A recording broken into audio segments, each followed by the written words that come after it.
Welcome to a comprehensive deep dive into the DNA of Kerala's democracy. Today, we decode 7 decades of electoral history, analyzing the shifts between the LDF and UDF, the rise of new political forces, and the defining factors that have shaped one of the most sophisticated electorates in the world.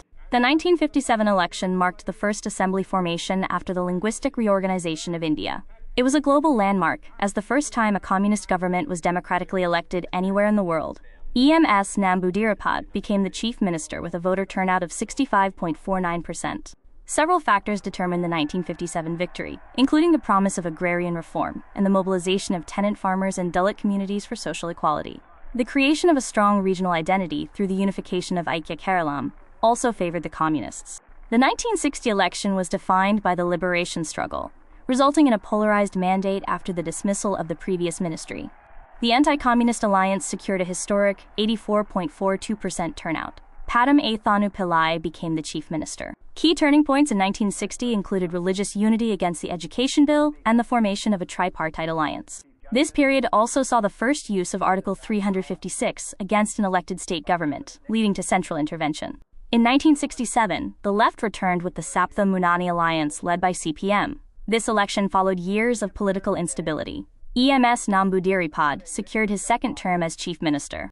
The 1967 election results showed a clear dominance for the LDF, with the CPM and CPI securing 71 seats in total. The 1967 victory was based on key factors, notably the 1964 split of the Communist Party, leading to the stronger CPM.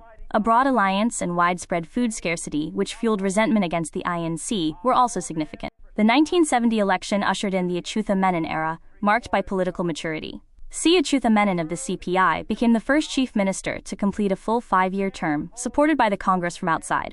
The 1970 election results highlighted a coalition victory, with the CPI, IUML, and others securing a combined 73 seats. The INC won 32 seats, and the CPM won 28 seats. Strategic realignment in 1970 included the implementation of the Land Reforms Act, a monumental socio-economic shift. This period also saw the collapse of the Third Front, and a focus on scientific governance under Achutha Menon.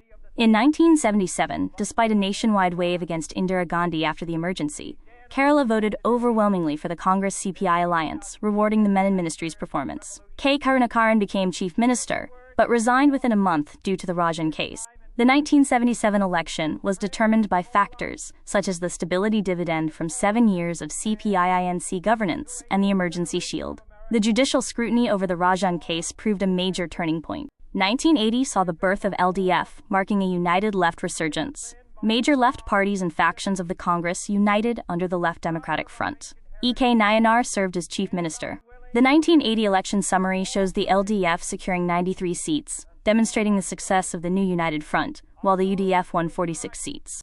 The year 1980 marked a strategic shift. The unity between CPI and CPM proved mathematically dominant. The subsequent formal organization of the United Democratic Front, or UDF, by Congress I, set the stage for bipolar politics, though the LDF government soon collapsed due to internal friction. In 1982, K. Karunakaran led a Chanakya move, successfully consolidating the UDF. He brought back the Antony faction and various communal parties to defeat the left. Karunakaran became chief minister for the second time, and his coalition, including Kerala Congress and IUML, completed a full term. The 1982 election results saw the UDF secure 77 seats against the LDF's 63 seats out of 140 total seats. Key determining factors in 1982 included the UDF's Rainbow Coalition, which achieved communal balance. The Central State Harmony slogan favored Congress Y under Indira Gandhi. This election formally cemented the alternating front pattern for nearly 40 years. The 1987 election was characterized by the theme of secularism versus identity.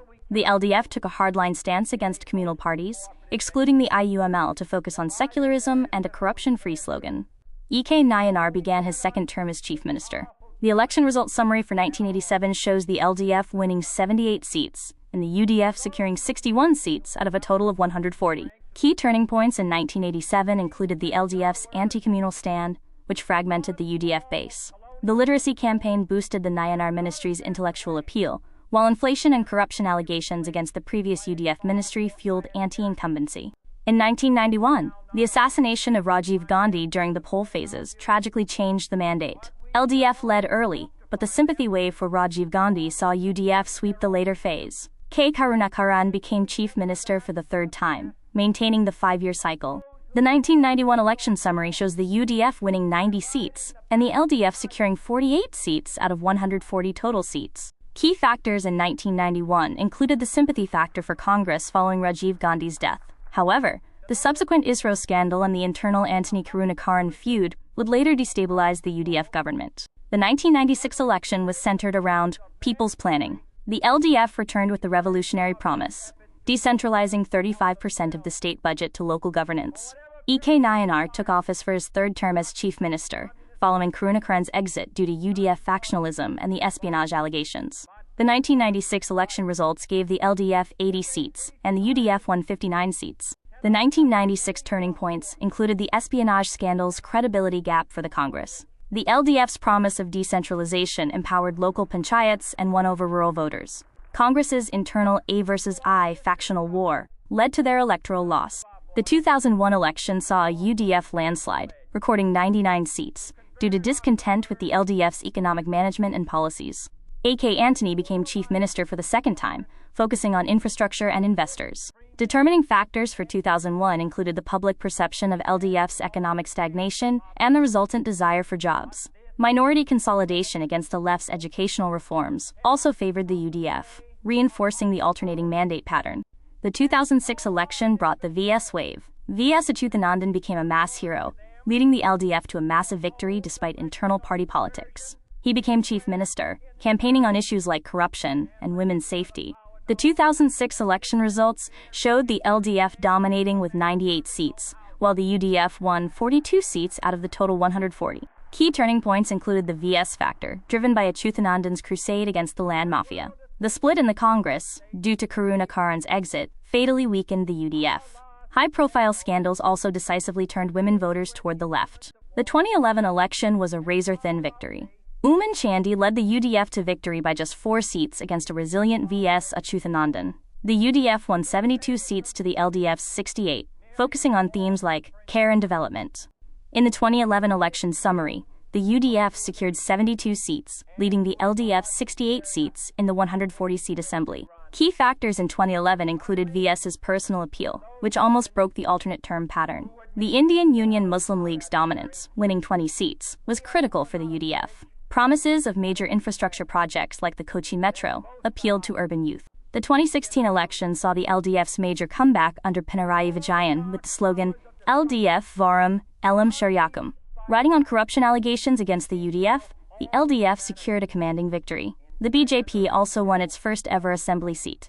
The 2016 election summary shows the LDF winning 91 seats, a decisive majority, compared to the UDF's 47 seats. Determining factors for 2016 included the solar and bar bribery scandals that decimated the UDF's credibility.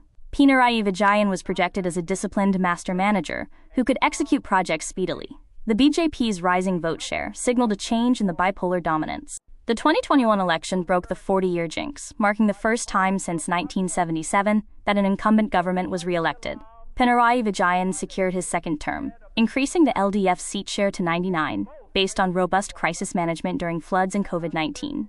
The 2021 election results confirmed the LDF's historic victory with 99 seats, while the UDF secured 41 seats. The turning points in 2021 included the distribution of welfare kits during the pandemic, creating a massive pro-incumbency wave. Pinarayi Vijayan's image as a crisis leader won widespread trust, and the addition of the Jose K. Mani Group helped the LDF secure Christian votes in central Kerala. Looking ahead, the 2026 election centers on whether the LDF can achieve a third consecutive term or if the UDF can reclaim its traditional alternating position. Key themes include corruption, infrastructure projects like Silver Line, and backdoor appointments. The aggregated exit poll projections for the May 2026 election suggest a close contest, with the UDF slightly ahead, indicating a return to the alternating pattern. Future determining factors include a potential 10-year fatigue against the LDF, focusing on youth unemployment. The UDF's unified leadership and resilience are noted, alongside growing economic concerns about debt management and welfare scheme sustainability.